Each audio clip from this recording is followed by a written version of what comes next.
Hello friends, welcome to Creative Medicine.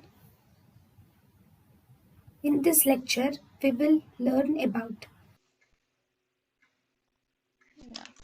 Investigations of subarachnoid hemorrhage. Okay. In the subarachnoid hemorrhage, it is non-contrast CT scan of head is seen. First, you should do a non-contrast CT scan of the head, which is the best initial test.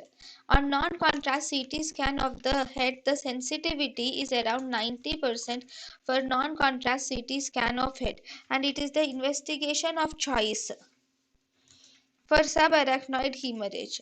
And in the non-contrast CT of the head, you will see that blood is seen in the sylvian fissure. It is seen in the sylvian fissure. And in the non-contrast CT of scan, do not use contrast when looking for blood. Always you should not use contrast for looking for while looking for blood. So we do a non-contrast CT of scan of head, mainly for the subarachnoid hemorrhage. Then we can also do a CSF examination.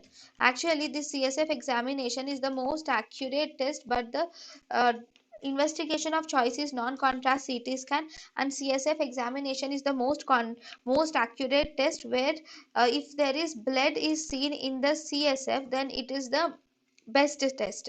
And for blood, actually the normally if you see, normal ratio is there is one WBC is present for every 500 to 1000 RBC. If it is more than this, then that states that there is blood in the CSF.